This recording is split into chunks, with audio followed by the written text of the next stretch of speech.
Hello everyone, this is Kassi with LDRS Creative. Today we're going to be doing a watercolor scenic card using a faux watercolor technique that makes it super simple. We're going to be using the LDRS Creative Puzzled in the Country and Puzzled Around Town stamp sets. These are rubber stamps that are cling mounted and they are designed to make scene building super easy. To stamp these, we're going to be using Distress ink. I've chosen Distress ink because it is a water reactive ink that makes it perfect for watercolor. I have a light and a dark green, peeled paint and forest moss, a light and a dark blue, tumbled glass and stormy sky, and a light and a dark brown, gathered twigs and scorched timber. You can choose your own colors. This is just what I'm using.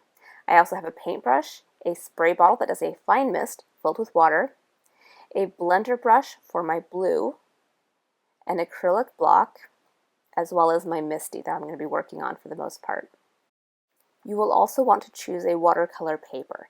I'm using the LDRS Creative Watercolor paper. This is a very nice white watercolor paper that works very well for this technique. Now that we have our supplies, let's go ahead and get started. I'm going to start by placing my watercolor paper in the center of my Misty. This allows me to have access to all of the edges. I'm just going to use the magnets to hold that down. And I like to work from the front of the scene to the back of the scene. So I'm choosing my largest tree from Puzzled in the Country. I'm going to place that on the edge of my paper. Now this tree is designed to go off the edge. So I'm just trying to eyeball it and make sure that it's hanging off the edge far enough that you won't see that cutoff line. I'll pick that up with my Misty. And I'm going to choose my light green ink. I found that if I twist the pad just a little bit while I am pressing it against the stamp, it transfers ink just a little bit more smoothly. Distress inks aren't the best stamping ink, so it's not going to be perfect. Once the stamp is inked up, I am lightly misting with some water to help loosen up that pigment, and then pressing that against the watercolor paper. Here you can see that it is a very splotchy job, which is very typical of distress inks. They are not stamping inks. I'm just taking a damp paintbrush and I'm moving that ink around. This is what is going to give your card that hand-painted look, because you'll get your brush strokes in there. I'm not getting rid of all the texture, but I am smoothing it out somewhat, so that I have a fairly even coverage for my base layer. Then I'm going to go ahead and clean off my stamp, make sure that it's dry, and I'm going to go in with my dark green now. I'm going to repeat that same process. Ink it up, lightly mist, and then stamp it down. And then move that ink around with the paintbrush. I don't want to cover up all of the lighter color that we did before, but I do want to add in some depth. So I'm going to dry it off one more time, ink it up with my dark ink. This time I'm not going to mist it, I'm just going to stamp it down. It'll be a very blotchy stamping, but that's okay. Adding multiple layers with the two tones of ink give it a lot of texture and dimension. So I'm going to go ahead and clean off the stamp, and we are going to move on to our next tree. So our next tree comes from the Puzzle Around Town. We're going to use the largest tree from that stamp set. And you can see that this is a very different sized tree. This gives you the illusion of distance by having different sized trees. Now if you line both trees up with the same ground line, it just looks like you have a very big tree and a very tiny tree. However, if you move the smaller tree up your page, now it looks like it's further in the distance. So that's what's going to give you depth. So we're going to have our tree kind of in the middle here. And again, I'm going off the edge and pick that up. I'm going to repeat the same process that I did with the big tree. Inking it up with the light green ink, misting it, stamping it, then using my paintbrush to move that ink around, and then drying my stamp off using the dark ink, a little bit of water, and then stamping it. Because this tree is a little bit further in the distance, I don't need quite as much detail, so I'm only going to do those 2 layers. I'm then going to use the same tree, and I'm going to move it over, And I'm just repeating the exact same process that we just did. This starts to build our forest. So here's my dark layer. I'm just adding a little bit more because that first dark layer didn't do a whole lot. To help break up our forest and make sure that all of our trees don't look the exact same, I'm choosing another tree. This is the next largest tree in this stamp set. And if you wanted to create another forest in the distance, you just move it up. But for right now, we are just building our current layer of forest. And so I'm going to put it in between the two trees that we already stamped, making sure that the tops of the trees don't line up.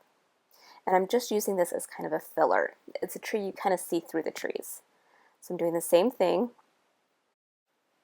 but because I want this tree to look separate from the two trees in front of it, I'm only going to stamp with the lighter ink, and I'm going to stamp it twice just to add a little bit of depth to it, but I'm only going to use that light color on it. This just helps break things apart. I'm also going to use it as a tiny tree next to my bigger trees, just to have a little bit more size difference in my trees.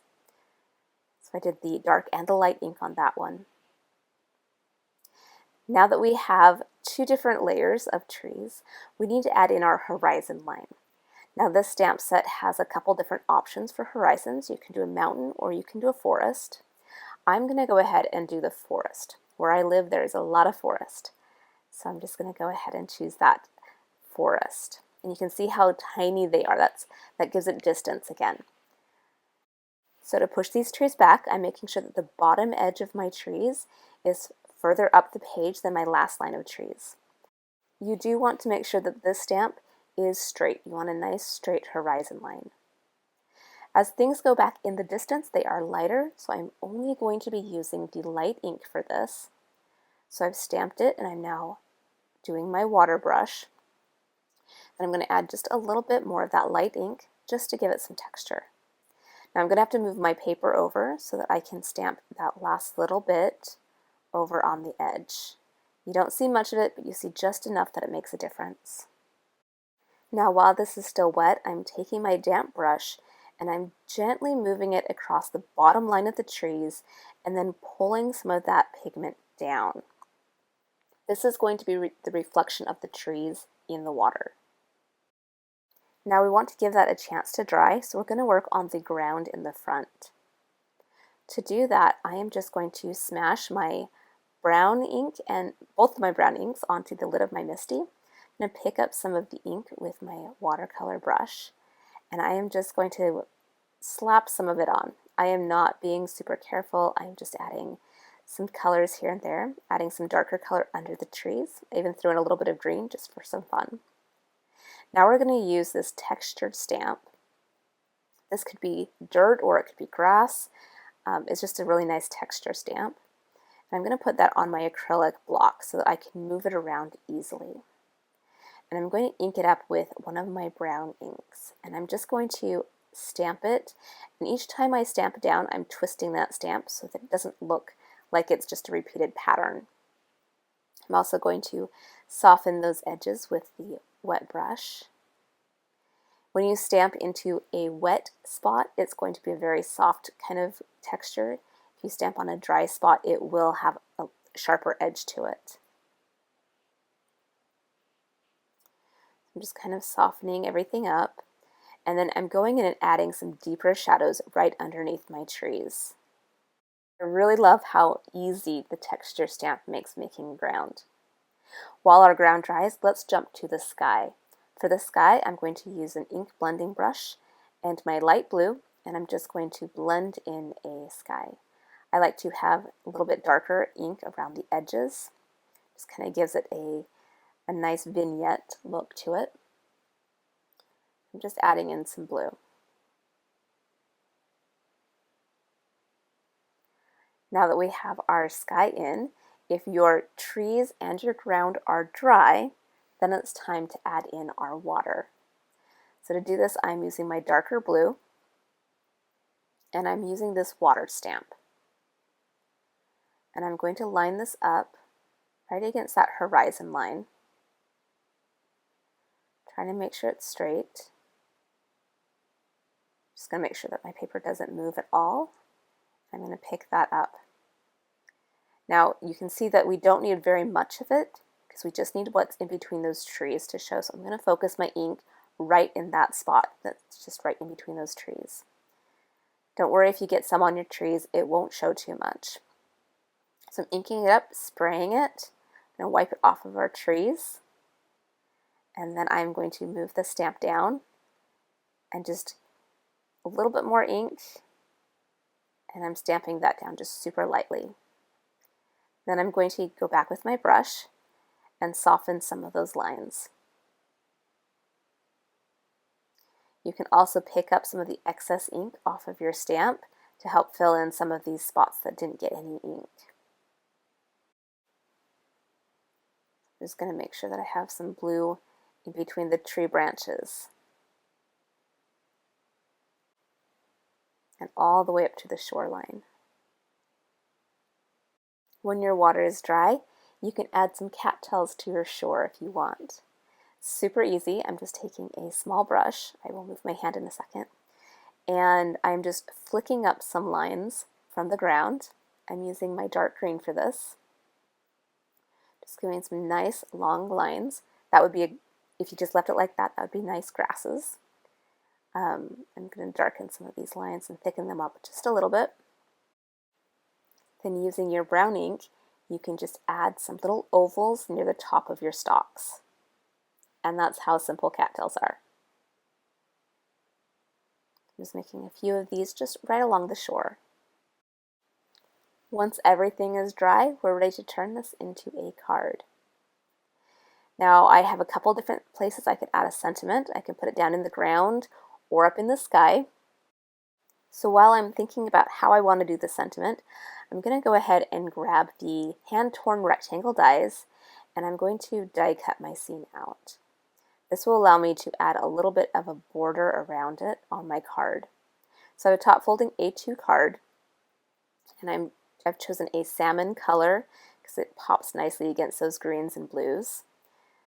And I've decided on the sentiment from the Corner Meadows press and foil plate, so I'm going to add some foiling. I'm going to use a silver foil because it will look nice against that dark ground.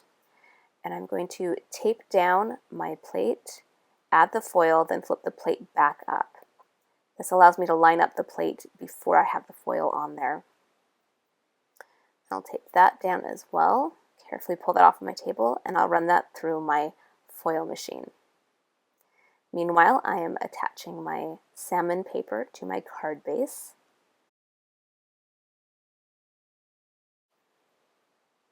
And here I have my foiled card front. When I pulled this off, you can see that there is quite a bit of excess foiling. Now that's easy to fix. You can try rubbing it off with your finger, but I have found that a mono sand eraser just lightly rubbed over top of the foiling will take off all that excess foiling. For a little added dimension, I'm going to add some foam tape behind my watercolor panel. So just give it just that little extra something. I'll pop that onto my card base and the card is done. These stamp sets make creating watercolor scenes so fast and easy. I hope you give it a try. If you do, make sure you share with us on the LDRS Creative Facebook page. We love to see what you're doing. If you share on Instagram, be sure to tag LDRS Creative, as well as me so that I can see it too. Before you go, don't forget to like this video if you enjoyed it, and leave us a comment. We'd love to hear from you. I hope you have a fabulously creative day, and I will see you soon.